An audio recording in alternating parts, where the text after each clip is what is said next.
This is the 2025 GMC Sierra 1500 AT4. Is this a truck you need to consider buying?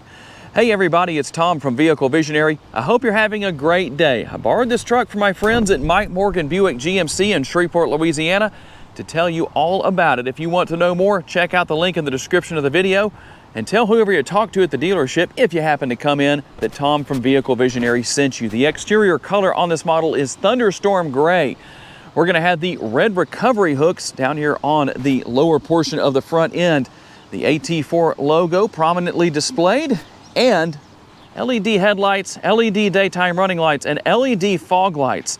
Sitting on 20-inch wheels and 11.1 inches of ground clearance. And a lot more LED lighting to talk about here to help you out after dark, including what we have in the side view mirrors right there. We'll also find the cab light right there. That's going to help you out after dark, as will the in-bed LED lighting. That does a great job of illuminating without a tongue twist everything back here when it's dark, and also your light here on your multi-pro tailgate to help out with hitching up to a trailer.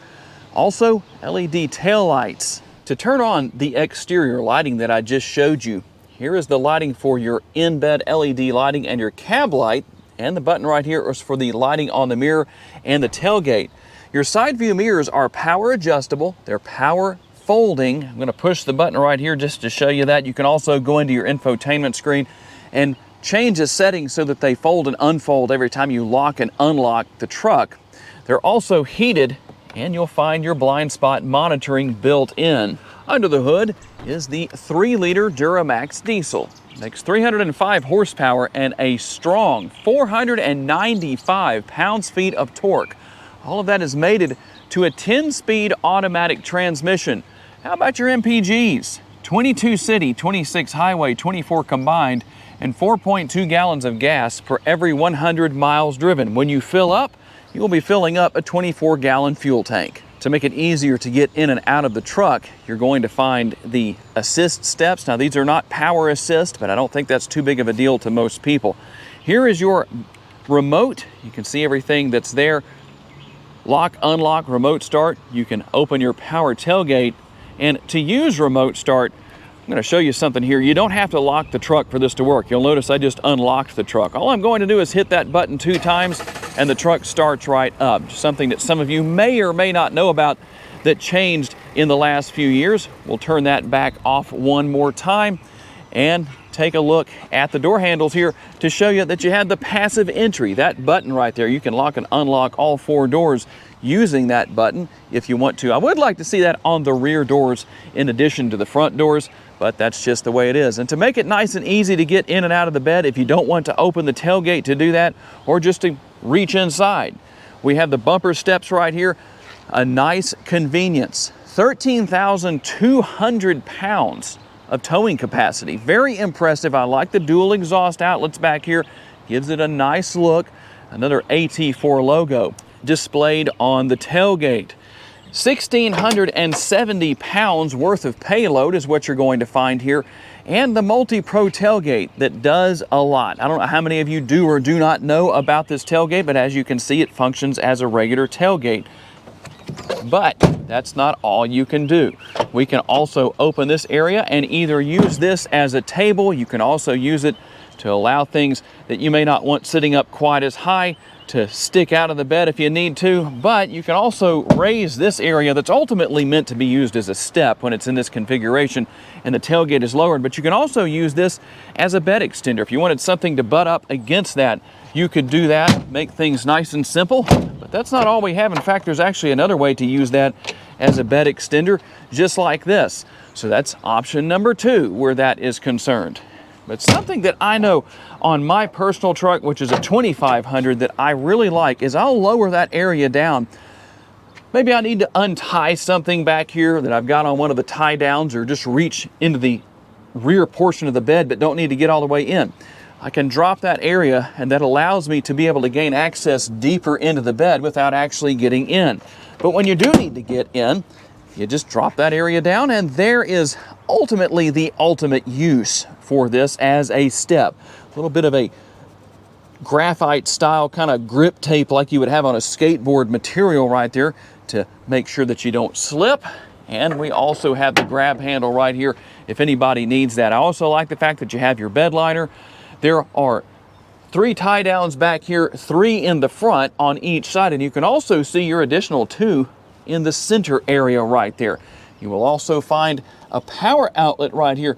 So I would definitely say there's a lot of multitasking potential going on with the bed of this truck. A question I've often been asked is, what do you do if you accidentally forget, maybe you have this area down and you just drop the whole tailgate and it hits a trailer hitch that you have mounted down here? Here's how you can guarantee that won't happen. You're gonna hold this button down, the top button down. It's about 10 seconds, and you'll notice that the tail lights will flash, and what that's going to do is lock that portion of the tailgate. There we go, the tail lights have flashed, and now when I push that area, see that?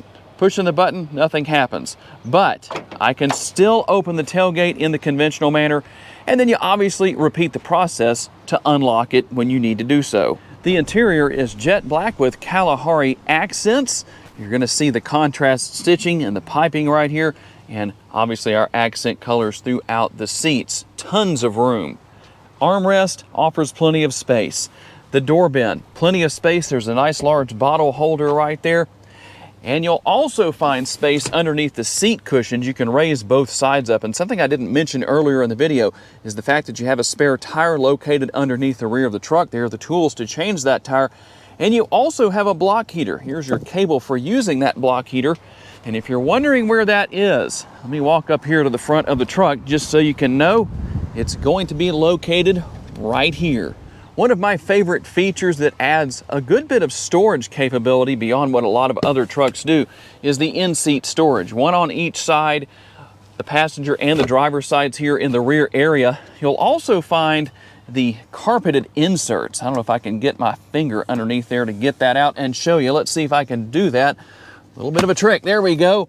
So you can just unsnap that and take those out when needed. That way they don't get dirty depending on what you and your passengers are doing out mud riding or whatever you're doing, and everybody has dirty shoes and boots and all that kind of stuff. I do like the advantage of the grab handles right here that make it easy to get in and out, one at every door. That's always nice to see. And to say there is no shortage of space back here is definitely an understatement. There is a ton of space. And you do have a very low transmission tunnel right there, but that I don't think is going to be an issue for anybody. We'll also find the fold down armrest right here with the cup holders built in, and that is something there's no shortage of in these trucks. Cup holders everywhere you look, including the rear of the center console right there and the door bins as I showed you earlier. This is your power sliding rear window. You'll also find the rear window defogger and rear air conditioning vents. Some people tell me those are too small. Tell me what your thoughts are on that subject. And it seems a little strange again to talk about this because it's warmed up so much, at least where I am in Northwest Louisiana, but you do have your heated outboard seats and a couple of USB options. This truck will also come with a sunroof that will slide and tilt open. Just as we saw with the rear doors, the front doors are going to have plenty of room with the armrest and the large door bins, but there's actually 2 cup holders here. I told you, those cup holders are everywhere, or bottle holders. The AT4 logo will be found on the door panels and also down here on the door sill. The seats can be raised and lowered and obviously moved back and forth. You can move them like this. Also, the seat backs can be adjusted, and both seats have lumbar support. That's a big deal for a lot of people. So nice to see that it's here. And we have our upper glove box and our lower glove box. I'm still waiting to find some gloves within these glove boxes. And a little bit of storage space. We're going to have this on each side of the sides of the center console. Just additional spaces, a lot of storage space for smaller items, and we'll have that same carpeted insert here with the front floor mats. Something I like to show, although I know a lot of people say it's not a big deal, but it has to do with the animated graphics that come up on the driver's display and then it works its way over to the center screen. It's here, you're paying for it, so you might as well see it if you're thinking about buying one of these trucks. What would it cost you if you wanted to buy this truck? $72,330 is the sticker price. Let's see what else you get for that price. You're going to have your home link buttons right here, 3 of those, so you can program that to 3 different garage doors at your home or your business, whatever the case may be. And here's the controls for your power sunroof. I think you know what else is there as far as all of that is concerned. We'll also have our rear view camera mirror. That can be used as a conventional mirror, but I think a lot of people, once they get used to this, will probably stick to the rear view camera mirror. It has a lot of advantages, and you can make adjustments to how bright it is and the angle and all of those good things right there.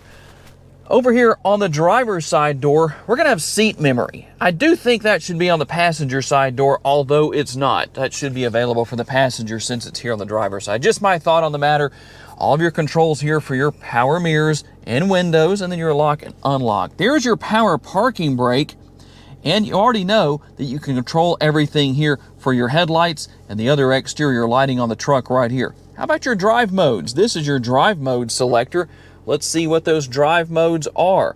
We're going to start with normal, then you're going to have sport, and we'll work our way over to off-road. Just 3 driving modes, but for those who are curious about that, they are here.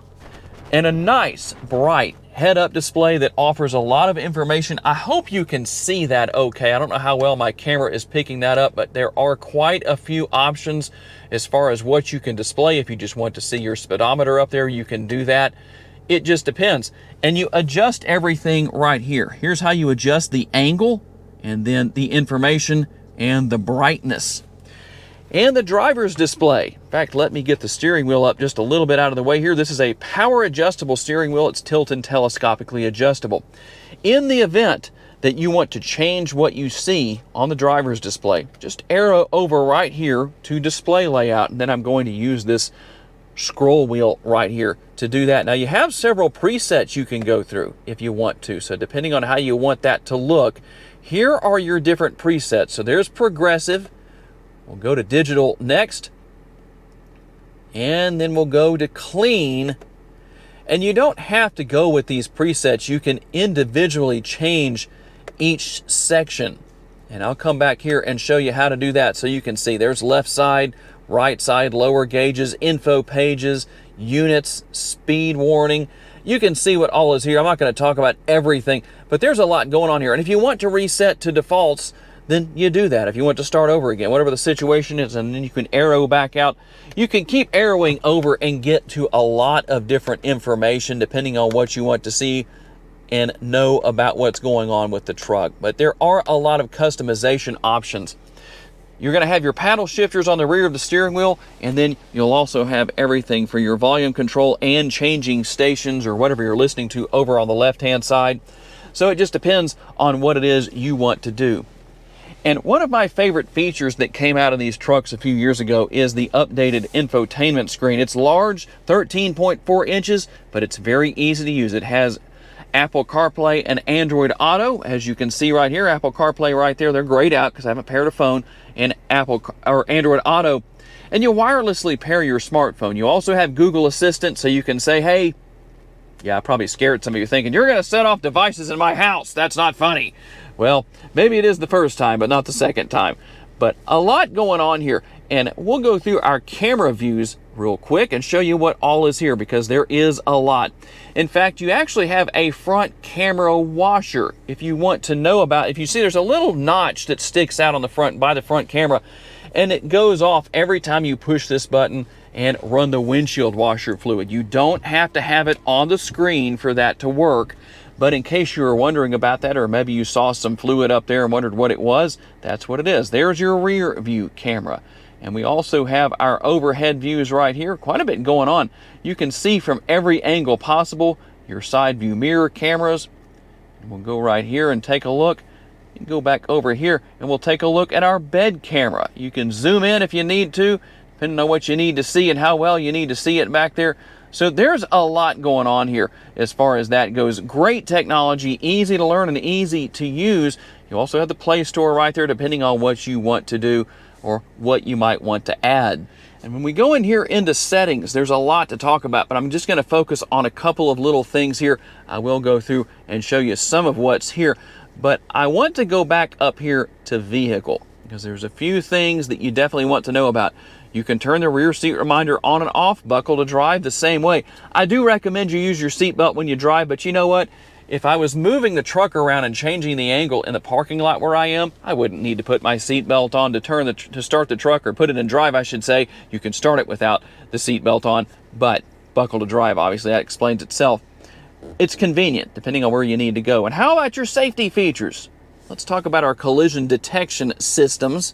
We're going to have automatic emergency braking, front pedestrian braking, adaptive cruise go notifier, lane change alert, park assist tow bar, rear cross traffic alert, and rear pedestrian alert.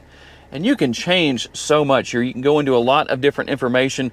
Comfort and convenience is right here, depending on what you want to do with that. Your chime volume, if that's too loud or too quiet, you can actually go in and change that. I always keep it at what you see right there, which is about the 50% mark.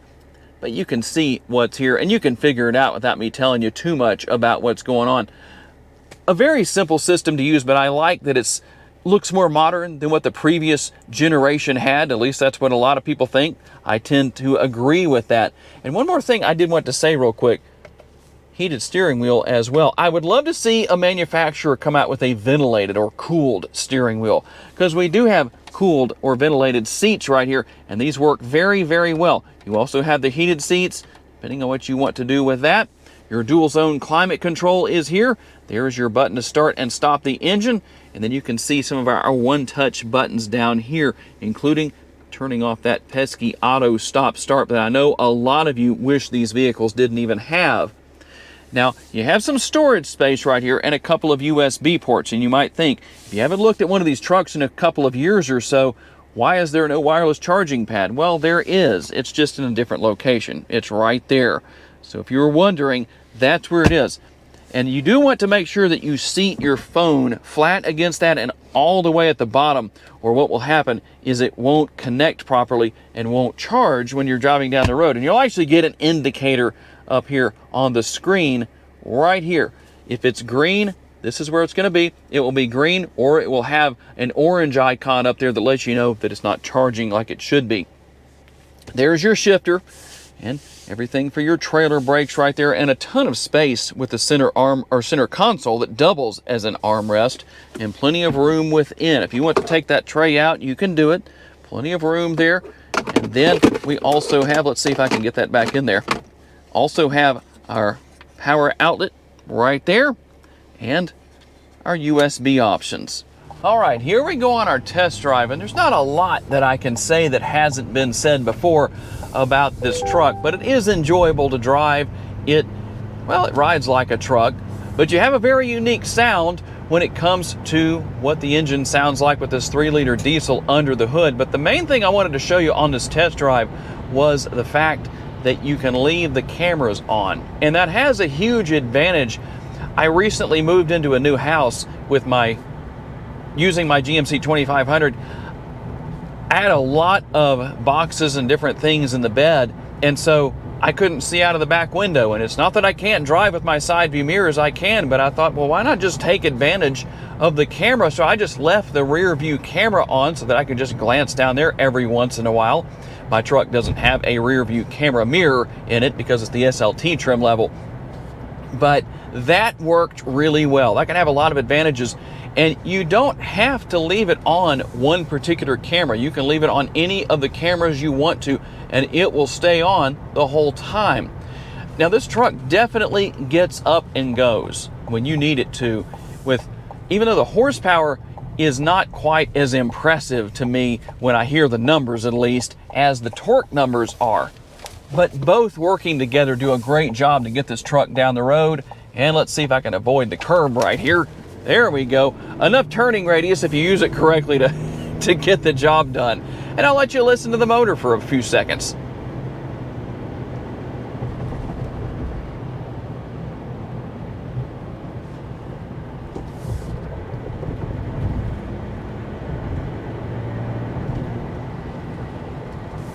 Try and give you a little bit of an idea of how things sound here in the interior. Now, you might hear what seems to be like a lot of road noise. For me personally, it's not too bad. but obviously it's very quiet in here. The air conditioning is on, or the fan speed is on low. There's no radio on, none of that. So that's obviously going to make a difference. But overall, it is a very enjoyable truck to drive. It gives you a lot of flexibility to do the things you need to do, whether it's towing or hauling, because obviously this truck does a great job with those things. And easy to see out of, especially with all of your different camera views. You have the rear view camera mirror, that's going to be helpful. A very well-rounded truck. Tell me what you think about what should be here that maybe currently is not. And there it is, the 2025 GMC Sierra 1500 AT4. Is this the truck you need to consider buying? Tell me what you think down in the comments section. I'm always curious to receive your feedback. Would like to say a special thanks to my friends at Mike Morgan Buick GMC for loaning me this truck for the day. If you want to know more, remember to check out that link down in the description of the video. I'd also like to thank all of you for being kind enough to give me the opportunity to give you a vision for your next vehicle. If you enjoyed this video, please be sure to hit the like button. That's helpful to me. Make sure to subscribe so you don't miss any future videos. And if you would, please share this video on your timelines on social media so other people can see it. If you'd like to learn about additional vehicles you may wish to consider purchasing, check out the video that's on the screen right now, and I will see you there.